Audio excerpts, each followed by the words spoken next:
innovation, there is growth, there is a population, and it's all within a 2-hour drive of the ski hill. So here I am, I'm managing this place called White Hills, and most of my friends were like, why would you go there? And it was the terrain. It was such a cool hill, and the opportunity to grow this and to really build it as a driver of the economy for Clarenville. If you look at the facilities, they're beautiful, they're gorgeous, they're this beautiful lodge. I mean, these are things that we really need to tie into. We have great grooming, great snowmaking, and the terrain here, again, it's top notch. It's wonderful skiing. And anybody I invited from home that came and visited me this winter, and I had quite a few people that made the trip over, which was really kind of neat. They were just like, oh yeah, whatever, it's smaller than the hill we ski on, blah, blah, blah. And as soon as they got on the hill, they were just like, this place is awesome. This place is so cool. It's got such fun terrain. It's a really interesting place to ski. So, what is it? Like, what is it to people here? I think a lot of people, Ern said today, there's a guy who lives in Trinity, he's been here 5 years, didn't know we existed. So, we got to get the word out that it does exist, but also that this is what we have here in our backyard. It's this wonderful gem. If you're a skier or a snowboarder, and I use skiing and snowboarding, to me it's the same thing. It's this fantastic terrain, and it's amazing that it doesn't matter what your ability is, there's something there that can challenge you and can give you a good time. And you're there with your friends, you're socializing, and you're having fun. So setting some of the facts straight about White Hills, for those of you who don't know about it, because I think there is a little bit of misconception. The property is actually owned by the town of Clarenville. It's operated by a not-for-profit board of directors that are volunteers, and they're called the Alpine Development Alliance Corporation, and that's who I work for. So I don't work for the town. The town is not really involved in our day-to-day operations, and they're not involved in the financing of the operations. So we're not a burden on the taxpayers as well. So it's kind of important that people realize that. My phone's making noises in my pocket. Last year we had a really successful winter. Our revenues across the board were up pretty much 30%, which is really good. We were just shy of bringing in about $1 million in revenue. Now keep in mind that $1 million was, raising that money, we had 5 weekends that were either closed for part of the weekend or for the entire weekend. When you only have about 12 to 14 weekends to make your money, that's pretty significant. So that'll show you what some neat stuff we can do up there. That money was brought to us by about 20,000 skier visits.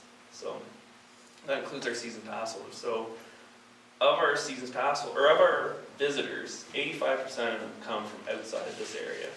So simple math, I had to use a calculator, but simple math says that about 17,000 people came to visit our town. That's a lot of people. That's a lot of people. And I use tourism New Brunswick numbers because I don't have tourism Newfoundland numbers because I waited to the last minute to write this speech, so bear with me. But tourism New Brunswick numbers say that the average traveler spends about $118 a day. If they stay overnight, it's $172 a night. So that includes their day and night. So basically what we did is we contributed roughly $2 million to the economy. That's outside of our revenue. That's another $2 million that came somewhere between where they travel from and here. That's a lot. So that's 70,000 people. How big is Claremont? 6,000? So that's like the population almost 3 times came to visit. That's pretty cool in a short period of time. But I think the facility brings more to it than that. It brings the community. It brings that we're a meeting place. We're a social place. We're a place for people to come get active in the winter. We're a place that you can have competition, you can have sports, and it's a place to live a healthy lifestyle, which I think seems to be really important to people in Clarenville. I mean, how many gyms are there in this town? How many people do you see out running and biking and stuff? It's obviously it's something we want here in this town. This past winter, we hosted the Winter Games, and we were lucky enough to have the Alpine and Nordic events at White Hills. Some of the legacy of those games are the Alpine Race Club that we were able to form this year, and we're hoping to continue that rolling. Currently, Marble Mountain has the only race club in the province, and we're going to change that. And they want to help us change that. They want us to, bring competition that goes across the province. They want to travel here to compete. They want our people to travel there and compete. So how does that grow Clarenville? How does that help us here as people of the town? Marble hosts a speed camp every year. So speed camp brings in teams from all over Atlantic Canada. It's much like a hockey tournament, same kind of concept. They also bring people in from Ontario and Quebec. Now, one of the issues is these people have to commit to basically 2 weeks to come over, or a week and a half to come over here. They have to pay for the hotel, they have to pay for the travel, they have to take time off school. What if there was another event that they could attend at the same time the weekend before? They could come to Clarenville, they could come to White Hills.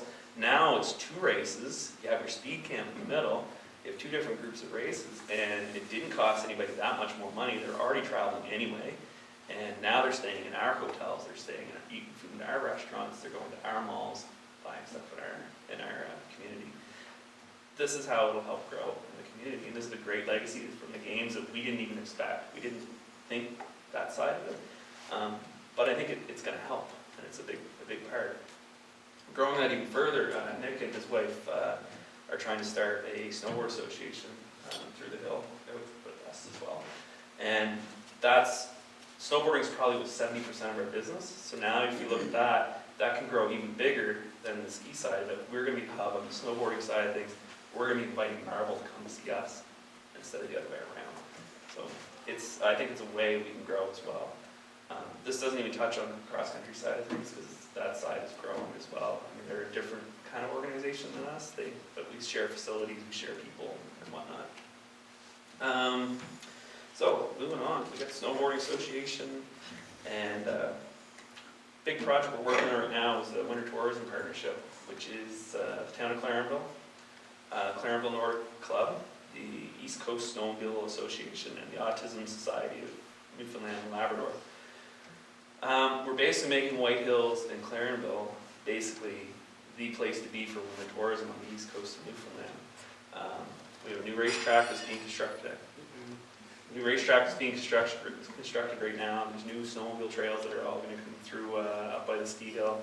There's improvements to the Nordic ski and snowshoe trails, and we got a new groomer at the resort this past winter. The product we're offering now as a community for winter tourism is it's grown so much just in the past year. It's only going to take off from here as we get more travelers, more people visiting. That's more money injected into our community. More people staying in hotels, more people eating in our restaurants, more people getting their car fixed, what have you, buying gas. It all helps grow the economy.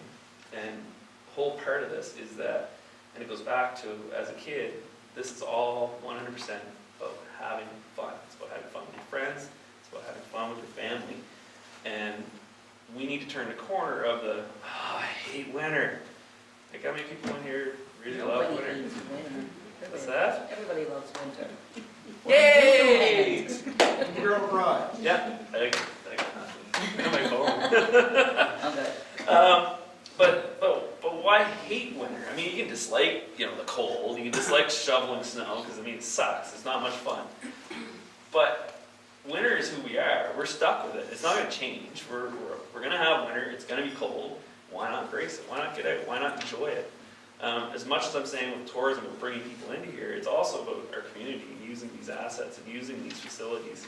Get out, enjoy it. Your vitamin D in the wintertime is amazing. It's amazing how much energy that the sun will give you. You look at the average workplace, the people that are happy and excited are your snowmobilers, they're your skiers, your snowshoers, the people who get out and enjoy the weather in the wintertime instead of being cooped up inside your house. It relieves stress, it relieves all that stuff. So this is all part of growing as a town, growing as a community, living a healthier lifestyle, not as much of a burden on the health system, and you're just enjoying life and having a lot of fun. Speaking of enjoying life and having fun, and now that I've already got everybody excited about winter, part of my mandate of coming here is also to look at summer activities at White Hills and what we can do. We have a facility that sits idle for over half the year. It's a beautiful facility, it's a beautiful location, it's very pristine up there. What can we do? What can we do to make this grow? Last year they hosted the Random Sound Festival, which, if you read the papers, it wasn't a huge success from a festival point of view. But it was a start, and it was a foot in the door. It also brought 1,300 people to the town that were here for the concert. 90% came from outside the town. 90% or whatever the math is, up to 90% of 1,300 are not doing it. Anybody good at that? What's that? Prize. The math on that works out to roughly about $200,000 in the economy for that one weekend event. This year, Random Sound is August 15th and 16th. We're shooting for 2,000 people. That's $400,000. That's in the economy. That's awesome. We're looking at hosting a Glory Dash / Mud Hero event, not Mud Immortal. Worry with that. We're looking at hosting that in the fall. That's another 2,500 people. You know, the numbers really start adding up really quick, and these are just simple events. What happens if we get into stuff like mountain biking, where it becomes a weekly event, much like skiing, or hiking, or scenic tours, camping, disc golf? I mean, it's this huge blank slate that we have to work with, and it's not that we want to say, "Hey, White Hills, we're driving this. We want to be part of it." Yes. But what we want to do is do it as a community. How can we partner with local businesses? How can we grow this within the community? How can we, is that through sponsorship? Is it through partnership? Is it through concessioning? Is it through, sharing of resources? If a tour bus comes into town and stays here at the Clarenville Inn, well, geez, maybe we could have some activities that will give them something to do when they come to the hill, and that'll make them remember Clarenville, and maybe they'll come back. Maybe they'll move here. Who knows? So I will be touching base with a lot of you guys in the room in the next little while. Probably bugging you for some sponsorship, maybe some advertising, how we can collaborate, how we can help grow your business, and how we can help grow my business. It's a community center. It's a community facility, and I think it takes a community to make it happen.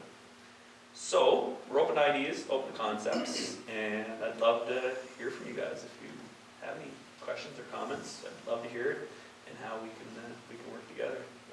The healthier we are, the healthier you are, the better our economy, the better place this is to live. And I think all in all, that's really what we're all kind of here for. So that's, I think, all I had really